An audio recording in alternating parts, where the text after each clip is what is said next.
There, now it's recording. Very good. Well, welcome everyone. I'm Dr. Jim Connors, Department Head of Agriculture and Extension Education. So this is going to be real informal. We're scheduled for another hour and a half or so, but we can go as long as you want, as long as you have interest. I don't want to try to bore you. This can be a boring subject, but it's also a subject that you can all use throughout all your meetings. Here at college, at church, professional organizations, commodity organizations, 4-H clubs, county fair boards, everything. It's a skill that once you learn it, you got to use it, but if you learn it and use it properly, it's a skill you can use your entire life. So we'll get started here. The agenda, we're just going to kind of go through this. I'll tend to go through it pretty fast. If you have any questions, raise your hand. We can discuss anything at length. We can practice motions if you want. But this is just to give you a basic overview of what parliamentary procedure is and how to use it and how to know the procedures and everything. So we're going to do an overview, bylaws, officers and committees, meetings, agendas and minutes, then get into motions and debate, then all the subsidiary motions, privilege, incidental, bring back motions, and then resources. You can literally spend a semester on all of this. And it's one of those things, it's a 700-page book, and I've never read it cover to cover. It's just too much in here.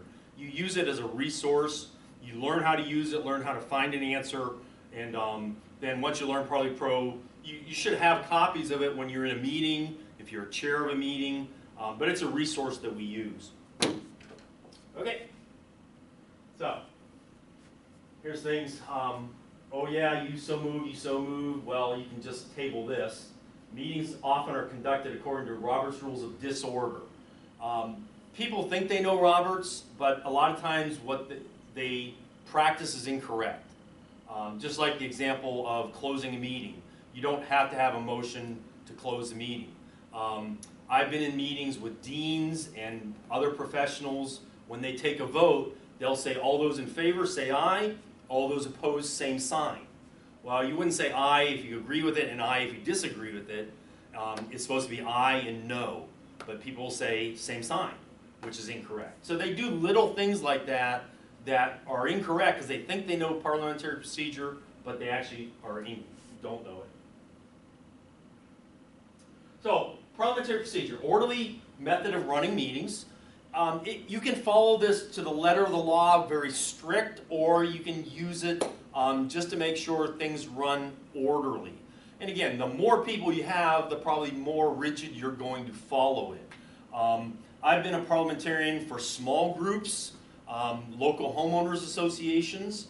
I've been a parliamentarian for a German men's singing group that actually had the meeting after they got drunk in the bar. I've been a parliamentarian for a state education association, the teachers union, with 1,500 delegates. So the more people there are, the bigger the meeting, you're probably going to use it more strictly. But in small meetings, it's got rules, it's good, but you don't have to follow it perfectly. Rules an organization follows in conducting business, and then the parliamentary authority. There are other parliamentary authorities. Roberts is used by about 98% of the organizations in this country. All local clubs, garden clubs, 4-H clubs, colleges, church boards, school boards, 98% of those small groups use Roberts. There are some other parliamentary authorities. Some labor unions will use a different one. But this is the one that's most well known and most widely used. Now, they did come out a few years ago with a Robert's Rules of Order in brief. This is the basic knowledge that anyone should know, any member of a club or anything. It's same rules, but obviously not all the rules. So you have the 700 pages versus a couple hundred pages. You can get this one for under $15. The in brief you can get for under $8. Okay. If you're going to be an officer, a chair, you probably need the big one. If you're going to be a member or just want to know the basic rules, the in brief it's a good place to start. Okay. Principles. Well, what does parliamentary procedure do? It protects people. It protects the majority, so majority rules. Okay. It protects the minority. So even if they're in the minority, they still have rights to debate and try to sway people onto their side. It protects individual members, absentees, people who aren't even at the meeting, and then all members together. So it's a set of rules that if followed in meetings, you're going to be very efficient, you're going to be fair to people, you're going to hear people, the majority is still going to rule, but the minority has rights, and you're going to get things accomplished. That's what parliamentary procedure does. Leadership development using, what we tell FFA members and high school kids or 4-H members is if you practice parliamentary procedure and use it in your meetings, this is what it'll do. It'll make you a better speaker. It'll make you do critical thinking. Okay, how do I want to debate this motion? Am I for this motion? Am I against it? What are my reasons for supporting it? Okay, debate skills. Now, it's not, parliamentary procedure isn't a debate contest. So we don't debate members one-on-one. We're debating through the chair.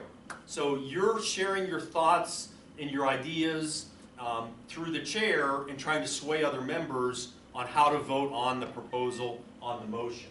So it includes critical thinking, debate skills, self-confidence. I mean, you take even a young 4-H member and get them standing up in a meeting and even just giving a debate. Why do they like this motion or why are they against this motion? And then even to be a chair, to be able to run a meeting, it builds self-confidence. The kids that are in FFA that go all the way up to the nationals, you know, they've practiced for months and months, and the Final Four teams demonstrate probably in front of about 3,000 people.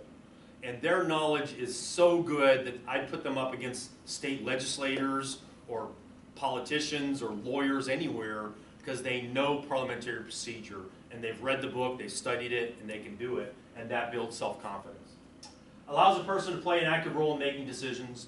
I've done research, I do historical research, and I found research back into the 1930s where it's shown that kids that have gone through an ag ed program in FFA and no parliamentary procedure can kind of dominate community organizations. Whether it's a church board, a school board, a fair board, is they know parliamentary procedure, they have that self-confidence, they can run a meeting, and they tend to dominate. Now, sometimes that's good, sometimes that's bad, but I don't think there's another organization out there besides Ag Education and FFA and maybe 4-H that really teach parliamentary procedure. Other high school groups do it, but they don't do it to the level that Ag Education does. Okay. Parliamentary procedure in CALS, or U of I. Well, ASUI uses it, most student government organizations use it. I've done presentations when I was at Ohio State for their student government organization. This faculty senate uses it. Now, they don't actually have a parliamentarian, and I've caught them on some things, and I brought that to their attention that, wait a minute, you're doing this wrong. Actually, one of my faculty members called the provost out because one of our former provosts, not the current new provost, but about a year ago, one of the former provosts did something wrong in a meeting, and my faculty member said, time out, I think you did that wrong, and anyways. Colleges and departments use it, okay? And again, it doesn't have to be real formal, but in the minutes, if they're making policy decisions, it should be a vote. You know, you have someone who moved it, seconded it. When we had the APAC meeting for the college here yesterday, making decisions about curriculum, they moved to change the one department name. So biological and ag engineering is going to have a new department name. We did that as a formal vote with discussions, and it took actually a counted vote. Student organization meetings use it. Obviously, I think you guys use it at CalSAC. County Fair Boards, 4-H Leaders Council. I don't know how good they use it. But again, you can find a lot of information on 4-H, teaching it to 4-H kids, and then obviously high school kids and adults and everything. So, and there's volumes of information out there on studying parliamentary procedure. You really only need the book, Roberts. And again, if you don't need to study all 700 pages, get the small one. But there are tons of other books out there. Most follow Roberts. You have to be careful because sometimes they will sell copies of, not necessarily 1885, but one of the first books I read on it was like the 1913 edition of Roberts because they're out of copyright, so anyone can sell them. So they're actually selling something that's about 80 years old. And that's why this says, the only current authorized edition of the classic work of parliamentary procedure. That's why they put that on there, because there's a lot of fakes out there. And they're selling old versions that are out of copyright. Okay. Questions? Are you a member of any organization that uses parliamentary procedure in its meetings? Obviously, exec, fraternities, sororities, county boards. Any examples of misuse? Glaring errors or something that you knew was wrong. I don't know. Someone puts a motion on the floor during a meeting, and then the motion all of a sudden just sort of disappears in the discussion, and nothing's ever done with it. It's just kind of we forgot we had a motion. Yeah. All of a sudden we jumped into discussion and nothing. Yep. It got lost. And that's what happens. A lot of times in small meetings, you actually have the discussion first, and you get all the discussion out of the way, and then when someone says, well, I'll formally move this, that's okay. It's just doing it in reverse. But if you're in a small committee, it doesn't really matter. Okay. But if you keep minutes and it's setting policy, then you probably should have a formal motion with who moved it. You don't really need who seconded it, although a lot of organizations will write down who seconded the motion. But then it goes in the minutes. It should go in a permanent record, especially if you're setting policy for like a university or a county fair board or something. Yeah. Okay. Rules of an organization. So, constitution or bylaws.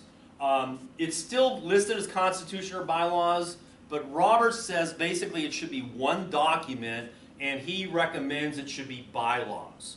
Constitution, yeah, we have the Constitution of the United States. We have our state constitution. National FFA still has a separate constitution and bylaws.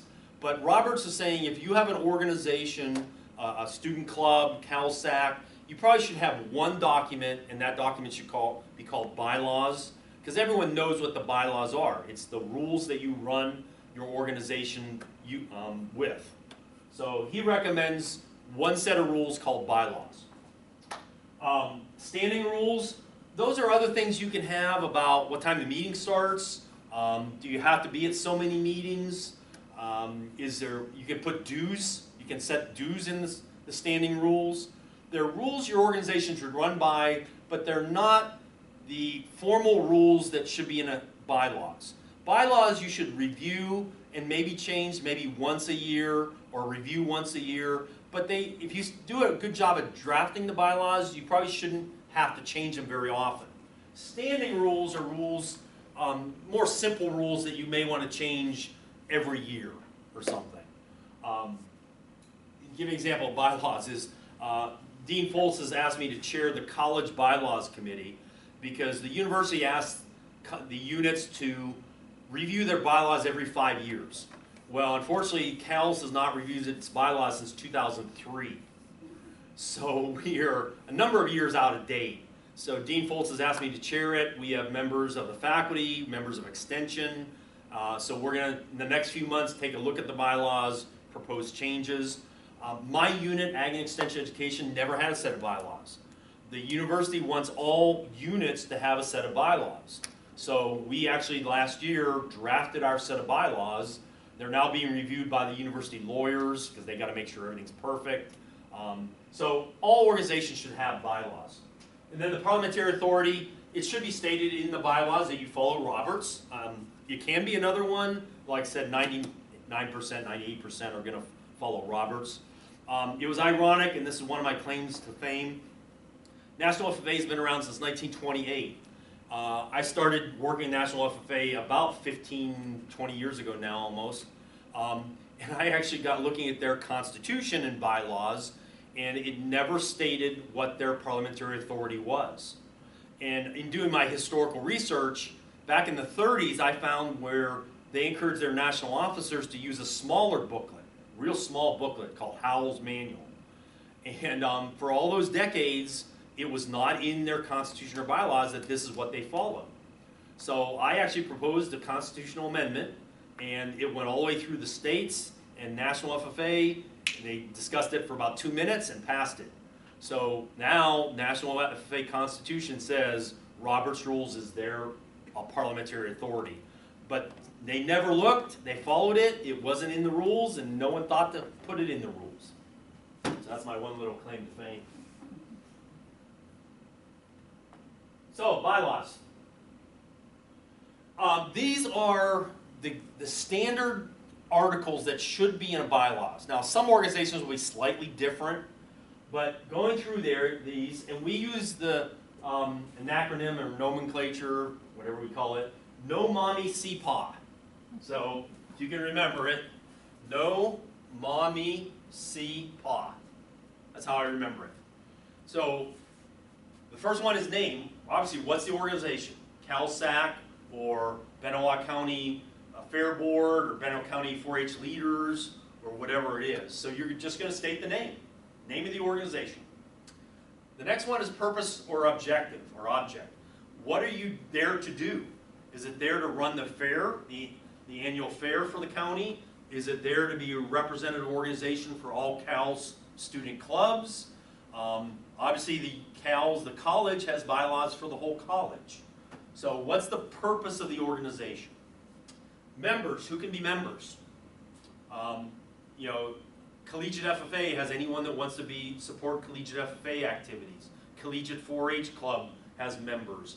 CalSAC, now your membership is representatives from other student organizations.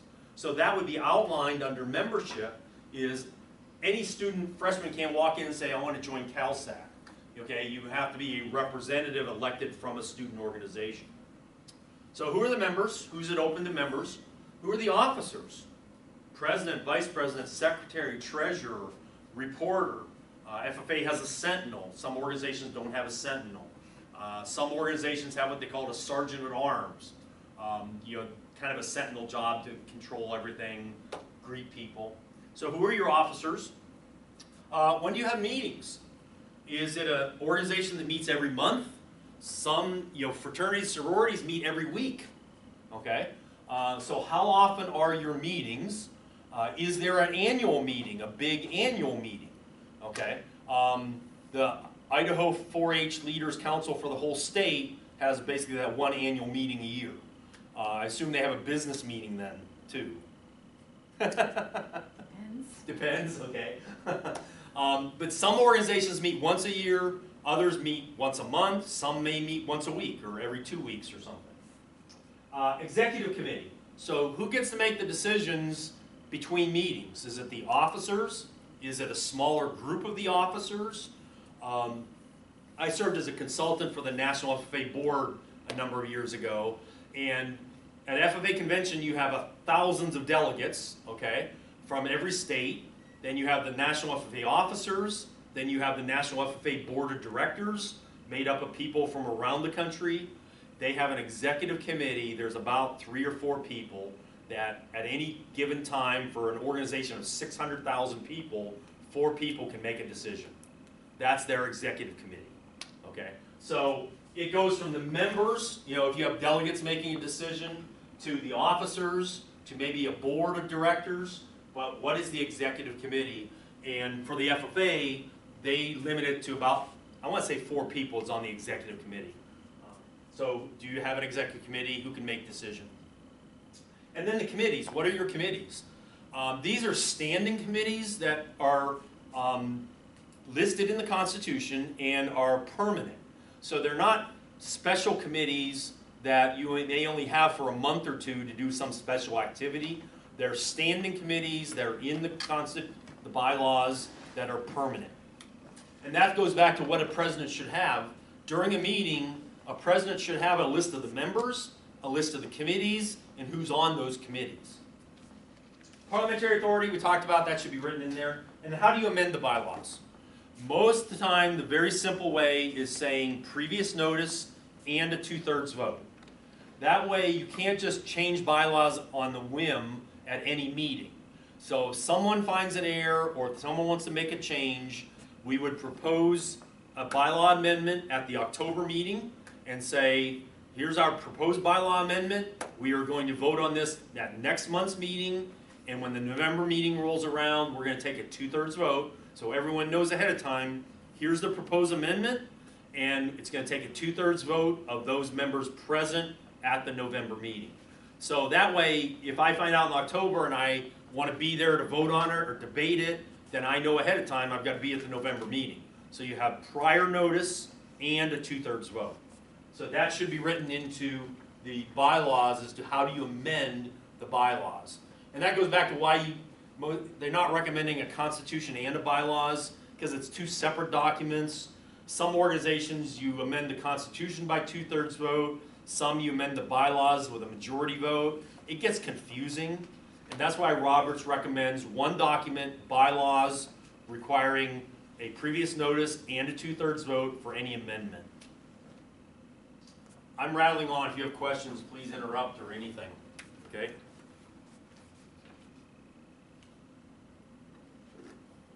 Now, other organizations may have other articles of the bylaws. If you're a fraternity or sorority of a larger national affiliate, you might have something in there about being an affiliate of a national fraternity or sorority. With the FFA, the state associations have that because they're an affiliate of the national FFA. A chapter is an affiliate of the state in the national. So these are the ones Robert says any organization should have, but then other organizations may have additional bylaws in their, or articles in their bylaws. Okay, we talked all about this already. Yes, previous notice, 2/3 vote of the members attending. Larger organizations, a lot of times submitted an amendment to the board 60 days prior to the meeting, then the board sends it out 30 days. So and this is what I had to do with FFA actually, now FFA is about 6 months, 6 or 9 months, that I submitted the bylaw amendment to say, you should have Robert's Rules of Order as your parliamentary authority. It was submitted, I want to say, in the January board meeting. The board of directors of FFA approved it. Then they had to submit it to the states, and the states got to decide at their state conventions in the spring if they supported it. Then it came before the National FFA delegates in the fall.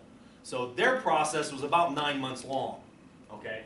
Usually, the larger the organization, the more detailed the process, where you can submit it to the board 60 days in advance, then they turn around and submit it to the delegates 30 days in advance, and then at the meeting, they vote on it. Smaller groups, you can do it on a monthly basis. Here's my proposed amendment, we'll vote on it next month. Handled either monthly or annually, proposed by anybody, board of directors, officers, members. The bylaws isn't something you should change every month. It's rules that should be agreed upon and set, and you should probably review them once a year, but you may not have to amend them too often. Now, with the college one it hasn't been looked at since early 2000. The date on it is 2003. The university says to look at them every 5 years, so we're about 10 years behind schedule. Okay. Have you read the bylaws of any organization you're in? Okay. Ideally, if you join an organization, they should give you a copy of the bylaws. Okay, you're a new member, here are the bylaws, how we operate by. But again, some organizations, it's in a filing cabinet somewhere and they don't look at it. They don't dust it off. It should be something, it should be reviewed at least annually and changed if needed. If not, fine, put it away, we'll look at it next year too. But members should have access to or copies of the bylaws. Actually, Gail, I got a call from Cassia County because there's a discussion. Yeah. It's a hot topic right now. Yeah, between the 4-H leaders and the ag teachers in Cassia County about the makeup of their county 4-H leaders council. It's not the fair board, it's the leaders council. And who can sit on it? Can they have an FFA representative, one or more? And I said, send me your bylaws. And they're like, well, we have to find them. Okay, so yeah, there's a discussion going on now there about that. Officers and committees then. Again, depending on your club, you may have typical FFA officers or other types of officers. President, vice president, treasurer, secretary, reporter, sentinel, advisor. Then club members who attend the meetings and participate in activities. Committees, you can have committee chairs, committee members. Okay, so they're all opportunities for leadership development. And again, who should know Robert's Rules of Order? Well, really everybody, okay? They should be familiar with it, and depending on the size of your meeting, Obviously, the president should certainly have a copy of Roberts. They should know it, understand it, be able to run a meeting, and run it fairly. And that's what the whole thing is, being fair to members. Duties of the chair. Again, Roberts lists duties for most of these officers. So yeah, while it's how to run a meeting, the book also talks about what the typical officers should do. So the chair, call the meeting to order, announce the order of business, recognize members, conduct the vote, keep the meeting going orderly, running, decide questions of order, respond to members' questions about parliamentary procedure, and adjourn the meeting.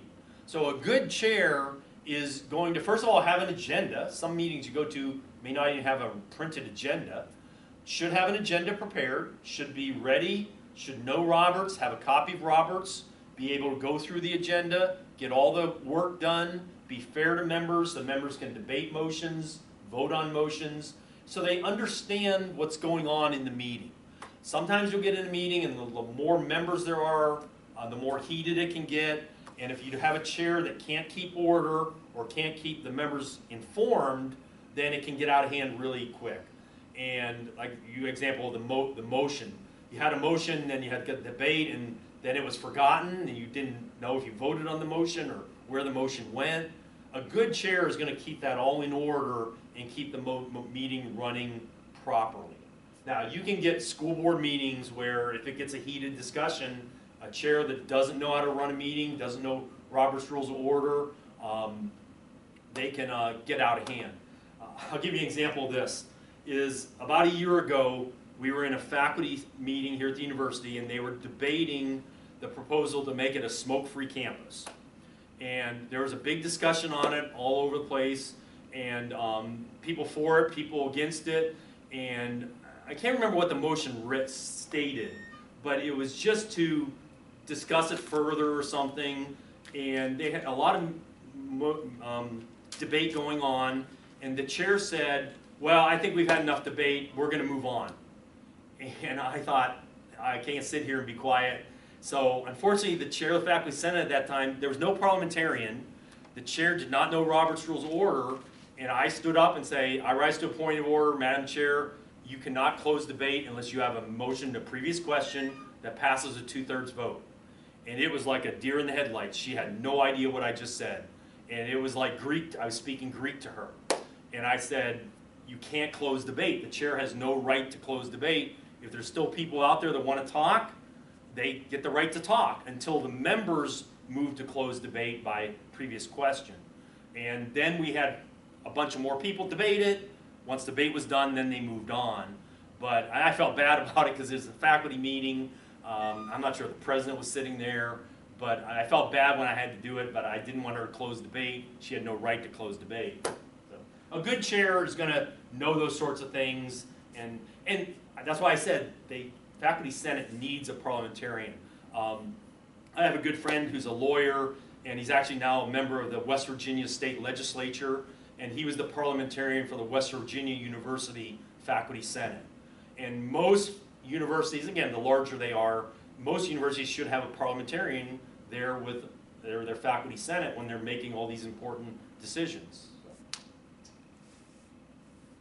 So questions, which of the following does not, I already asked this, okay. Which of the following items does the chair not need? They don't need a gavel, okay. And again, it's a symbol of authority.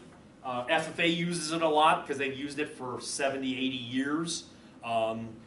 You see it used in the Congress. You see it used in the state legislatures. Small meetings, you don't have to worry about keeping order. You don't need a gavel. You don't need to wrap it once to pass the motion. It's just a custom. FFA uses it. Other organizations don't use it. A chair does not need it to run a meeting. Sure. Does Congress use parliamentary procedure? They do? Well, very good question. They use parliamentary procedure. They do not use Roberts. Okay. It actually is very interesting. The United States Congress has their own whole office of the parliamentarian. And most of those people in that office are lawyers because they have to make sure that all the laws passed are done properly and it's legal. So that office is not just parliamentary procedure, it's the legal office too. But to answer your question, they don't use Roberts. They use their own rules. Mason's Manual is a name. Canon's another manual they have used. You can actually go online and find their manual, but it's going to be like hundreds and hundreds of pages. In fact, it might even be 1,000 pages because it's Congress. Everything is, you know, real detailed. But they don't use Roberts. And that's the same probably for state legislators. Yeah, exactly. State legislatures will have their own parliamentarian. Now, they're not going to have a big office like the U.S. Congress does, but they will have someone that's a state parliamentarian. And again, they probably don't use Roberts. Roberts is, again, used by 98% of the organizations in the country, but for legislative bodies, they tend to use their own rules. The example is the two motions, previous question and lay on the table. They use the same name, but it means something differently in Congress. So when they lay everything on the table, they're using it in a different way than Roberts does. Yeah. And you can, I looked at it and I never printed it because I didn't want to print 1,000 pages. But you can actually find the office of the parliamentarian and the whole parliamentary rules on the United States Congress's website.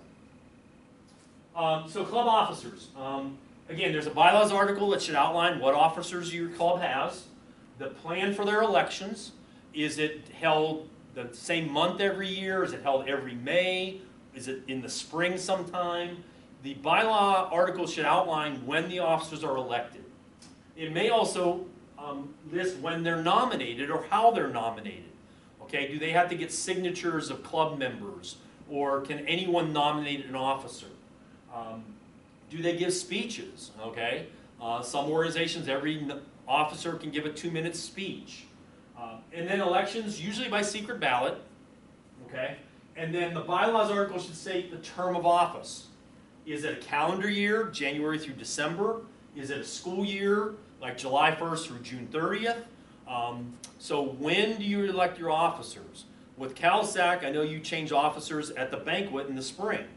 Now, is it written in there? I've never looked at your bylaws. Is it written in there at the banquet, or is it written in April 30th, May 1st to April 30th, or June 1st to May 31st? It should be written in the bylaws so that if I'm up for an office, I know that if I get elected, I'm going to serve this year from this date to this date. Okay. And then nominations, like I said, it can be from the floor. It can be by petition, that I have to get 10 signatures on this sheet that support me for an office. There's different ways of doing nominations depending on how formal your club is. Committees, how are we doing on time? The committee is a group of unwilling, picked by the unfit to do the unnecessary. Committees can be good and bad. You can set up a committee and they don't do anything, or you can set up a committee and if it's run properly in a good manner in a period of time, they can get a lot accomplished. It can be a standing committee or a special committee. So whatever the name is, if it's a standing, it's written in the bylaws, which means it's something that you have to have every year. A nominating committee. Some organizations have a nominating committee to nominate officers. Some organizations have an audit committee to look at the books. Okay. Some organizations have a scholarship committee. Some have a recreation committee or a social committee. All right. So different organizations, fraternities, sororities may have certain types of committees. Philanthropy committee, things like that. If it's standing and it's continuing year in and year out, it should be in the bylaws. Special committees are ones that have a special assignment and then they are defunct. They close. Like I said, Dean Foltz asked me to do the College Bylaws Committee. It should be reviewed once every 5 years, so we're going to do our job in the next few months. We're going to share it with the faculty, with extension statewide. Once it's approved, then it goes off to the university, to the lawyers, to the provost, and then we don't have to do it for 5 years. So there's no need having that committee written in the college bylaws because it's only needed every 5 years. Chair, members, meetings, and reports. So who's going to chair it? If it's a standing committee, obviously that chair may serve for a whole year. The members may be assigned for a whole year. I know one of the other meetings you had was looking at program of activities.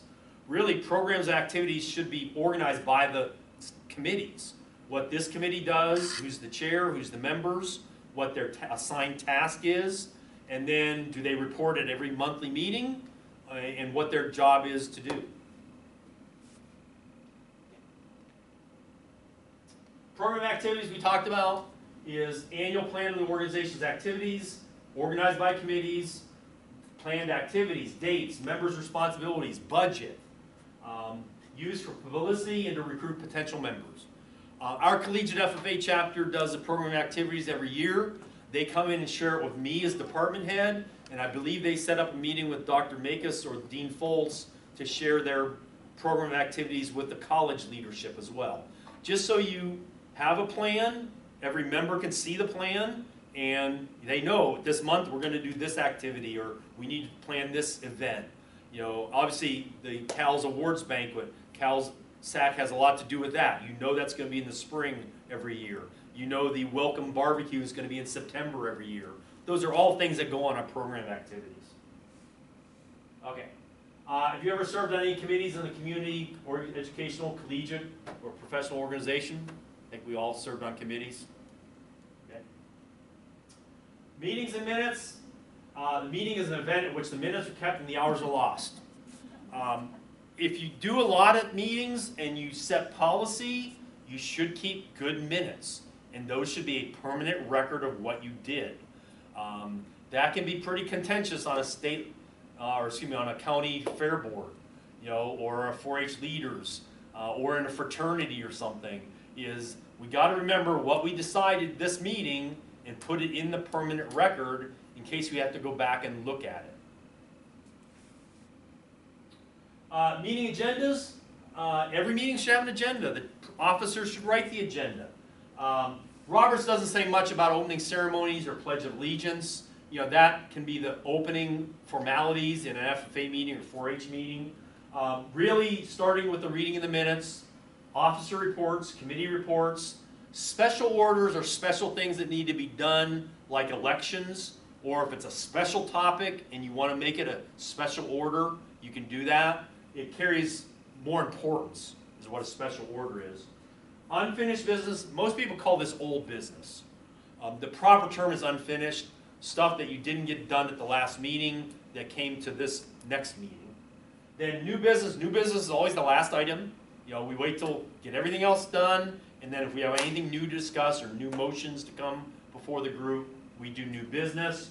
And then program, refreshments, entertainment, recreation, whatever. So the opening ceremonies and the closing program, you don't have to have. A lot of organizations have it, FFA chapters, 4-H clubs. But for a meeting, from reading of the minutes to new business, that's your order of business.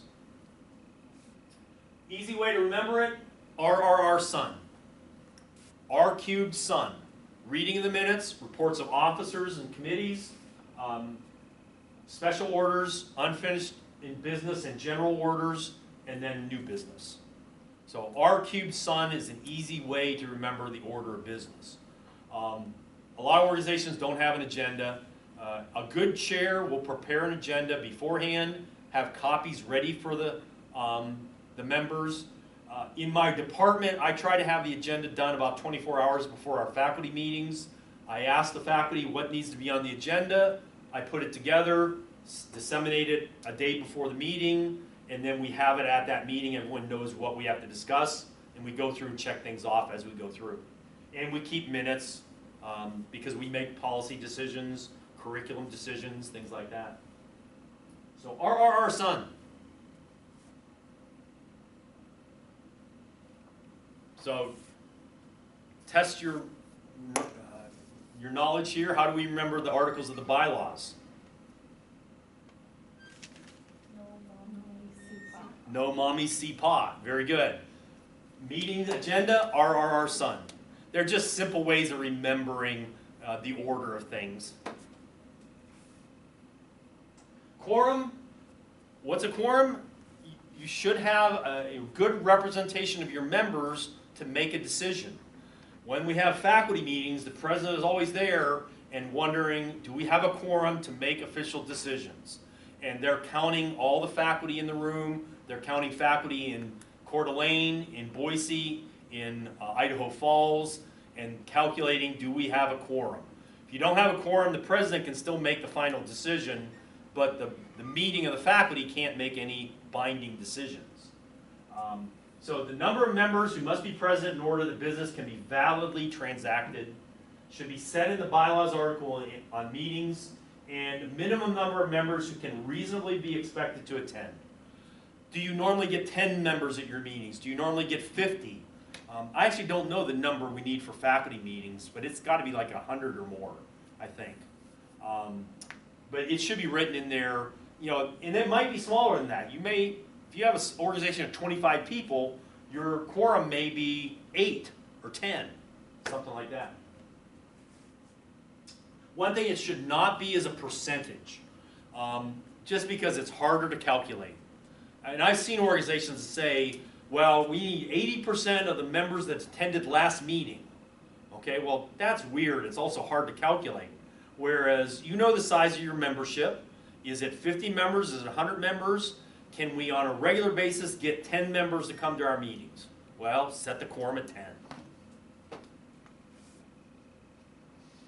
Minutes kept by the secretary, very important. Minutes are what was done at the meeting, not what was said. Going back to when I was parliamentarian of the German men's singing group, we used to have a secretary that would try to write down everything, and her minutes would be 10 pages long, because she would try to write down what every person debated and said. And I finally said, you don't have to do that. All you need to write down is what motions were brought before the group, okay? Roberts actually says you don't need motions that failed. You need what was decided on. So now most organizations will keep records of what was proposed, if it failed, if it passed, those sorts of things. Roberts says you don't need who seconded the motion. You do need the name of the person that moved it, okay? So Connors moved to do whatever, okay? Motion was debated and motion passed. That's all you need. You don't need anything about who debated it, how they debated it, or anything. Obviously, starting off, minutes of the previous meeting were read at the beginning. That's another little thing, is you don't necessarily need a motion to approve the minutes. Is if the minutes are distributed, they're read, everyone got a chance to look at them. Is there any edits? Seeing no edits, meeting or motion, the minutes are approved. Okay? Most people say, I'll entertain a motion to approve the minutes, second, vote on it, you don't need it. It can be done real informal. If you've all had a chance to read it, is there any edits? Seeing none, minutes stand approved. Minutes should be kept in the secretary's minutes book or on the club's website, some permanent place. Good organizations will keep them all on a website, and then you can go back and look at every meeting, what was decided at that meeting. And that's a good way of doing it now that we have an electronic repository of websites and everything. Minutes should be made available to all members, obviously, in case they have any question. When I was parliamentarian for the Homeowners Association on Lake Coeur d'Alene, they hired me in at first because there was a debate about, was the president really elected? And there was no minutes of the previous meetings. And the board said, yeah, the president was elected, but some members said, no, there's no record of the president being elected. And so they went back and re-ratified the election, and to say, yes, the president was elected, and make it formal in the minutes that, yes, this president was elected, he's in the middle of a 2-year term or 3-year term, and just to get it formalized. So minutes are important. Get a good secretary. Nowadays with computers, you can even audio tape it, and then someone can type it up so you have good, accurate minutes. Our shareholders are suing us for misleading them about our financial problems. Since when is it illegal to shaft innocent people for personal gain? Don't put that in the minutes. So yeah, you put what happened at the meeting, not what was said at the meeting. So just, can I go back for just a second? Yep. You said that if there's no corrections to the minutes, the chair can just say they're approved and Yeah. move on. What if there is a correction? Then just to make the correction? Or? If everyone agrees upon the correction, maybe it's a misspelling. My name's always misspelled in minutes. if it's a misspelling or something, or if someone was at the meeting and they weren't in the attendance, if it's something everyone agrees upon, that's no problem. We don't like friendly amendments, but okay, everyone agrees upon this, we're gonna change it. If it's something that someone may not agree on or think it was different, then you may actually have to vote on that amendment, okay? Does everyone agree to make this change? Take a vote on it. Most of the time it's just minor little edits, and everyone agrees upon the edits, so we'll make that change. No other edits, minutes stand as approved. You don't have to vote on everything. There's voting by acclamation or general consent. It's one of those things that we all agree upon it, we don't have to take a formal vote. But that's another thing. Most people think you have to have a vote on the minutes, it has to go in this month's minutes. You don't have to. All the minutes have to say is, minutes of the previous meeting were read and approved. Or minutes of the previous meeting were amended and approved as amended. Okay, that's all you need. Now we get to the motions. Get to the meat of parliamentary procedure. So we have 5 classes of motions. Main motion is the one that brings all new business on the floor. Anything your organization wants to do has to be brought up by a main